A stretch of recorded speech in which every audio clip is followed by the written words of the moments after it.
Welcome to 5 minute kitchen with Shraddha. आज मैं आपके लिए एक बहुत ही हेल्दी रेसिपी लेकर आई हूँ, अलसी की चटनी। इसमें भारी मात्रा में फाइबर और ओमेगा 3 होता है, जो वेजिटेरियंस के लिए बहुत ज़रूरी है। वीडियो के एंड में हेल्थ टिप जरूर देखें। आइए हम इंग्रेडिएंट्स देख लेते हैं।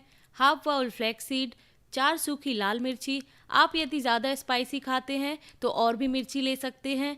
2 टेबलस्पून सूखा धनिया, 2 टेबलस्पून तिली, 10 से 15 काली मिर्ची, इमली, 1 चुटकी हींग, 10 से 15 करी लीव्स, 1 टेबलस्पून जीरा, 2-3 लहसुन, नमक स्वाद अनुसार। सबसे पहले पैन को गरम करेंगे। फ्लैक्स सीड को 1 से 2 मिनट रोस्ट कर लेंगे, जिससे इसका कड़वापन निकल जाएगा।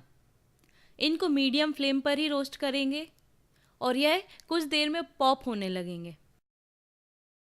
अब इसमें काली मिर्ची, धनिया, जीरा और तिली डालकर करीब 1 मिनट सबको रोस्ट करेंगे।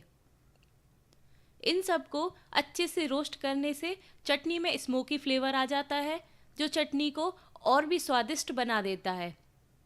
अब इन सबको प्लेट में ठंडा होने के लिए रख देंगे।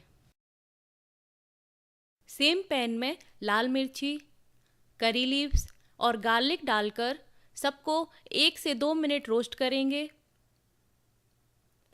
और गोल्डन ब्राउन होने पर इनको भी ठंडा होने के लिए रख देंगे। सारे रोस्टेड इंग्रेडिएंट्स ठंडे हो गए हैं। अब एक मिक्सर जार में सबको निकाल लेंगे और उसमें नमक, हींग और इमली डालकर सबको पीस लेंगे। इमली से चटनी में टेंगी फ्लेवर आ जाएगा। चटनी को हम दरदरा पीसेंगे। इसे आप एयर टाइट कंटेनर में रखकर करीब 2 हफ्तों तक यूज़ कर सकते हैं। Very healthy and delicious flax seed chutney तैयार है। आप इसे सब्जी और दाल के ऊपर डालकर और पराठा, डोसा, इडली और गरम चावल के साथ भी ले सकते हैं। Easy, quick and healthy recipes जानने के लिए 5 मिनट किचन को सब्सक्राइब करें।